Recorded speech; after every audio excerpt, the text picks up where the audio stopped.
Most homeowners don't have the equity they think they do, and this concept of what your home is worth has really started to get out of hand. It's kind of taken on its own life. Let's get back to reality. I think it's time for a rebrand for the industry. Here's the thing. Once upon a time, when you thought about selling your house, you weren't just sitting around counting your fake money. You were going to sell your house. You would call up your realtor friend. They would show up and show you comps, comparable sales, and all that would just be there to have a conversation about what should we price the home at when we want to list it on the market. But then came the internet, then came algorithms and AI and all these amazing tools we have. And I love them, by the way. They're great. But the problem is they created this concept of a home value estimate, and people started letting that have a life of its own. People talk about what their home is worth, and then they all of a sudden decide, hey, I want to capitalize on that value. I want to turn that equity into cash and go do something with it. I want to make plans to buy a bigger house or a boat or downsize or do whatever you want to do with your life.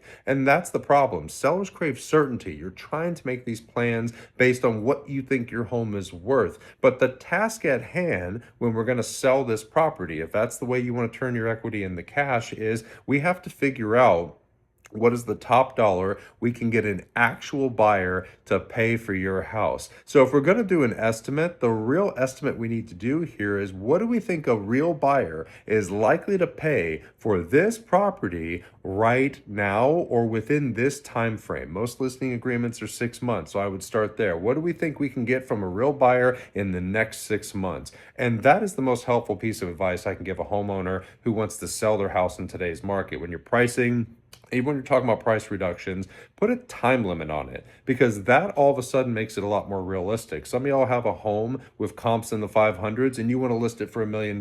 Well, great. You might actually sell it for that amount if you have forever for that to happen, okay? But if you want to sell in the next 6 months, in the next 3, in the next 30 days, like a lot of y'all are expecting, you need to price it to a place where a buyer will actually show up and have a real conversation with you about buying it. So make sure when you're pricing your property, that's what you keep in mind. And if you're a real estate professional, make sure your client understands we're trying to price this to get a buyer to buy the property. Nobody cares what your home is worth.